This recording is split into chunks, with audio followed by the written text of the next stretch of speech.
नमस्कार, मैं शिव कुमार वर्मा, अध्यापक Sardar Singh convent inter college Mahmudabad Sitapur. आज कक्षा 12 विषय भूगोल खंड खास का अध्याय नंबर 3 मानव विकास का वीडियो नंबर 3 में पढ़ाने जा रहा हूँ।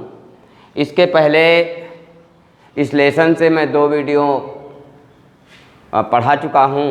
तीसरा वीडियो आज मैं इस लेसन से देने जा रहा हूँ। तो मानव विकास के संकेतक, जो टॉपिक है, टॉपिक का नाम है मानव विकास के संकेतक। तो मानव विकास के संकेतक जो हैं वह कुछ संकेतक हैं जिनके विषय में चर्चा की जाएगी।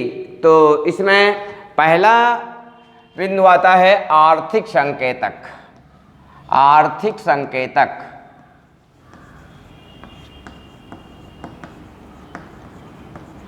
आर्थिक संकेतक, संकेतक यानी मानव विकास के संकेत। हम कैसे समझें कि यहाँ पर मानव का विकास किस पैमाने पर हुआ है, उसी के विषय में जानकारी लेंगे। तो किसी भी देश का मानव विकास उस देश की अर्थव्यवस्था पर निर्भर करता है। वहाँ की धन की व्यवस्था क्या है, वहाँ की अर्थव्यवस्था क्या है। जो देश आर्थिक रूप से समृद्ध हैं वहाँ उच्च स्तरीय मानव विकास पाया जाता है। जो देश आर्थिक रूप से क्या हैं, धनी हैं, समृद्ध हैं, वहाँ उच्च स्तरीय मानव विकास यानी मानव का विकास ऊंचे लेवल पर पाया जाता है। जैसे विकसित देश हैं, जिन देशों की अर्थव्यवस्था कमज़ोर, जैसे विकासशील देश हैं, जैसे विकसित देश जिन देशों की अर्थव्यवस्था क्या है, यानी आपकी जो है अच्छी होती है विकसित देशों की, और जो विकासशील देश होते हैं वहाँ की जो अर्थव्यवस्था होती है वो क्या होती, कमज़ोर पाई जाती है। अर्थात वहाँ निम्न मानव विकास पाया जाता है। जैसे विकासशील देशों में एक भारत देश है। भारत देश के बारे में हम कुछ आपको विशेष जानकारी देंगे। तो इसके महत्वपूर्ण जो है आप विवरण देखें तो इसमें नंबर 1 में है बेटा, प्रति व्यक्ति आय मानव विकास का सूचक होता है।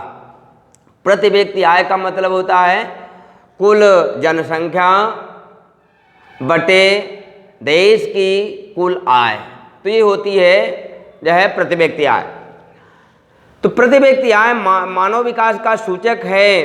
कम प्रति व्यक्ति आय वाले क्षेत्रों में मानव विकास का स्तर निम्न होगा, जबकि अधिक आय वाले क्षेत्रों में जहां मानव उपयोग का स्तर ऊंचा होता है, उद्योग एवं सेवाओं का विकास होता है।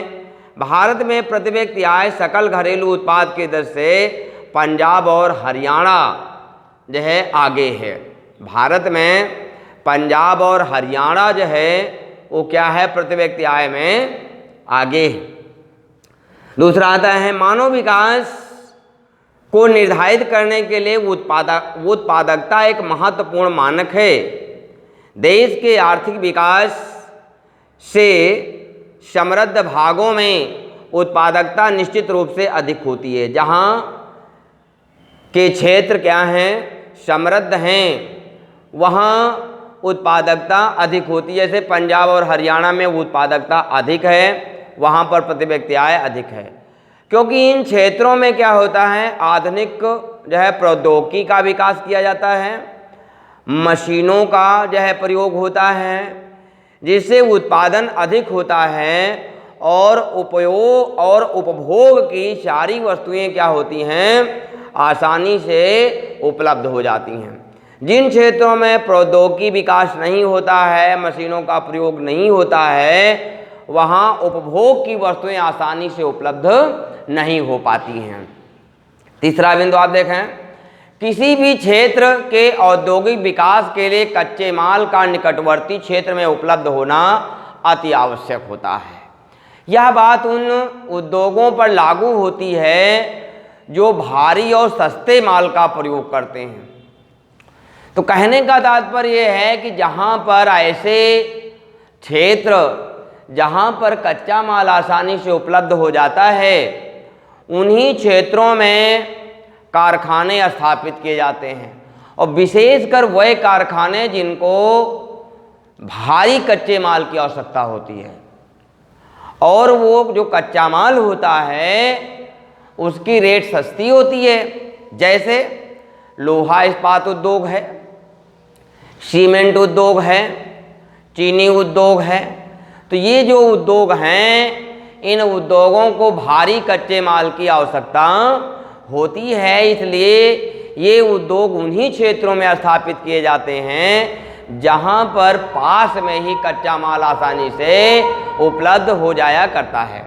नेक्स्ट बिंदु है, विकसित क्षेत्रों में पिछड़े हुए क्षेत्रों की तुलना में अधिक माल का उत्पादन होता। जो विकसित क्षेत्र हैं, विकासशील देश भी होते हैं, विकसित देश भी होते हैं। तो विकसित देशों में क्या होता है कि जो विकासशील देश होते हैं उनसे उत्पादन अधिक होता है, यानी जो वस्तुएं तैयार होती हैं वह अधिक तैयार होती हैं, क्योंकि वहाँ पर औद्योगिकरण बड़े पैमाने पर फैला हुआ है। विकसित क्षेत्रों में कारखानों में निर्मित माल भौतिक उपभोग की वस्तुएं होती हैं, दैनिक उपयोग की वस्तुएं होती हैं, जिनका उपयोग उच्च वेतन पाने वाले लोग करते हैं। कारखानों में जिन वस्तुओं का उत्पादन होता है वह वस्तुएं महंगी होती हैं, जिससे क्या होता है कि जो लोग अच्छा वेतन पाते हैं वही लोग इन वस्तुओं का उपभोग करते हैं या अपने प्रयोग में लाते हैं। जो लोग गरीब होते हैं, जिनका वेतन कम होता है, जिनकी आय कम होती है, वह लोग प्रायः इन वस्तुओं से वंचित रह जाते हैं। तो ये आपका हुआ आर्थिक संकेतक है। दूसरा आता है सामाजिक संकेतक। दूसरा है सामाजिक संकेतक।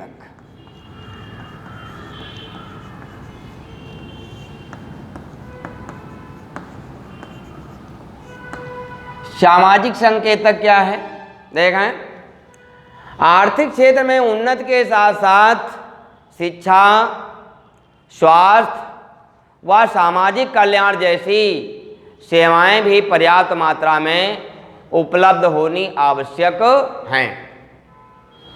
भाई कहने का मतलब है कि व्यक्ति के पास यदि पैसा ही पैसा है, वो शिक्षित नहीं है, उसका स्वास्थ्य बढ़िया नहीं है, सामाजिक कल्याण जैसी व्यवस्थाएं देश में अच्छी नहीं हैं, तो मानव का विकास नहीं हुआ है।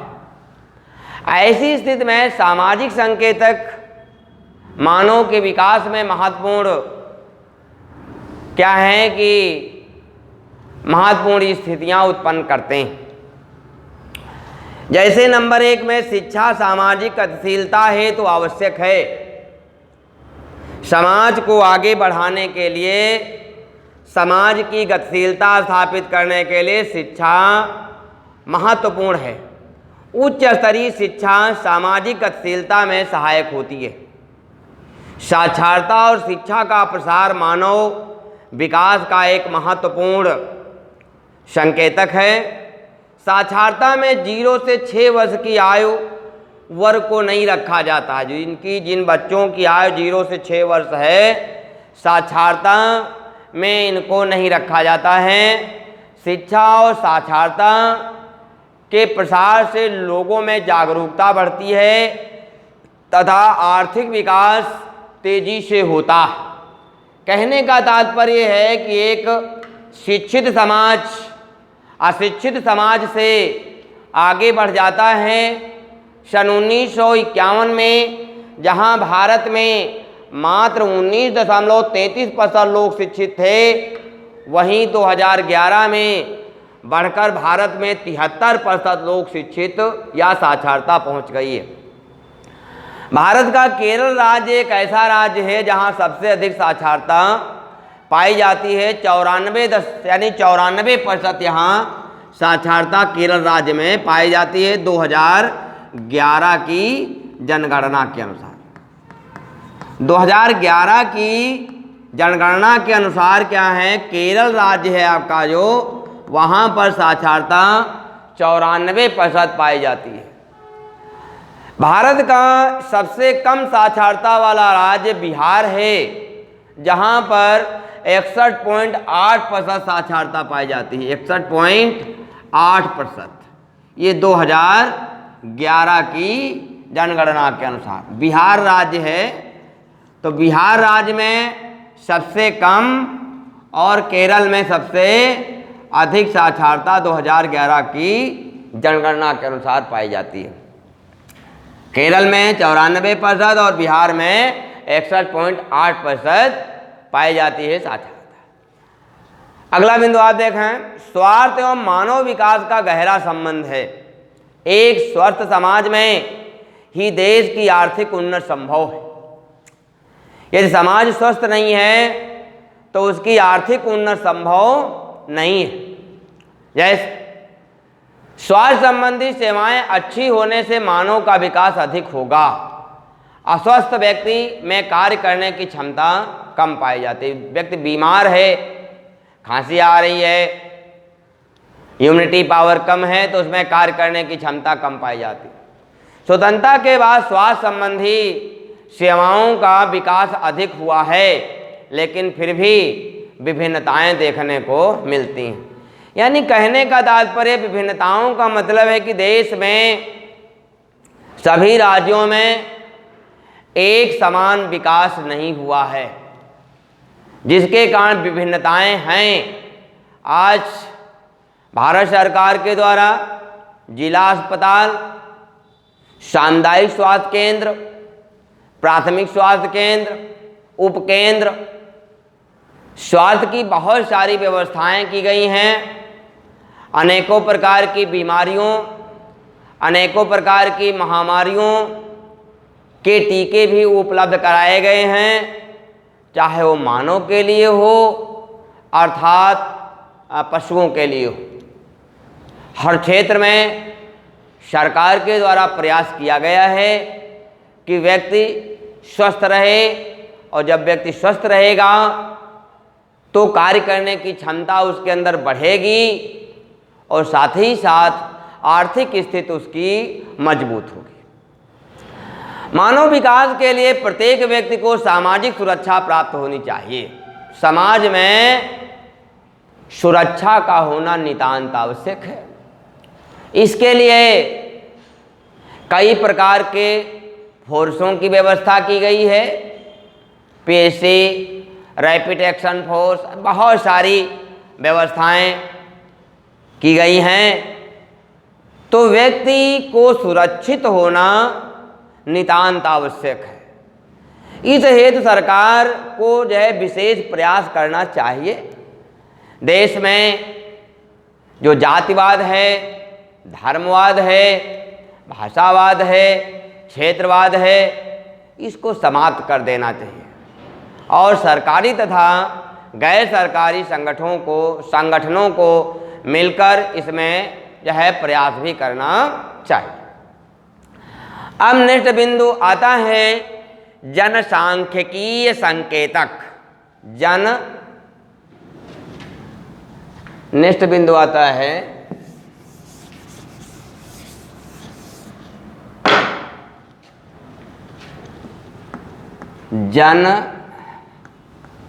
जनसांख्यिकीय संकेतक। जनसांख्यिकीय संकेतक नंबर 3, ये भी मानव विकास का संकेतक है। जन्म व मृत्यु दर महत्वपूर्ण जनसंख्यांकीय संकेतक हैं। भारत में प्रारंभिक अवस्था में अर्थव्यवस्था पिछड़ी हुई थी। ऐसी स्थिति में भोजन तथा चिकित्सा जैसी मूलभूत सुविधाएं उपलब्ध नहीं हो पा रही थी। कालांतर में क्या हुआ? कालांतर में हुआ कि जन्म दर तथा मृत्यु दर भारत में अधिक थी, लेकिन कालांतर में चिकित्सा जैसी मूलभूत सुविधा उपलब्ध होने लगी। जहां भारत में 1911 में जन्म दर 49 प्रति हजार थी, वहीं 2001 में 25 प्रति हजार हो गई है।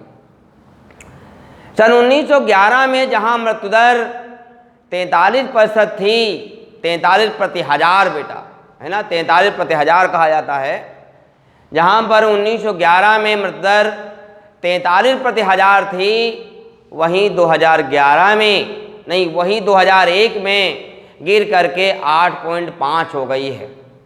इसी प्रकार 1921 में जीवन प्रत्याशा केवल 20 वर्ष थी, जो वर्ष 2011 में 67 वर्ष हो गई है। यानी स्वास्थ्य सेवाओं का ये चमत्कार है। भारत में सबसे अधिक जीवन प्रत्याशा केरल राज्य में है, जहाँ पुरुष 70 वर्ष और महिलाएं 76 वर्ष की आयु भोगते हैं। केरल राज्य में जीवन प्रत्याशा सबसे अधिक है। ये 2011 की जनगणना के अनुसार वहाँ पुरुषों की आयु 70 वर्ष तथा महिलाओं की औसत आयु 76 वर्ष आंकी गई है। तो ये सब स्वास्थ्य सेवाओं का चमत्कार है। तो इस वीडियो में यहीं तक। इसके अगले वीडियो में इसका जो शेष पार्ट बचा है वो हम आपको फिर पढ़ाएंगे इस लेसन का।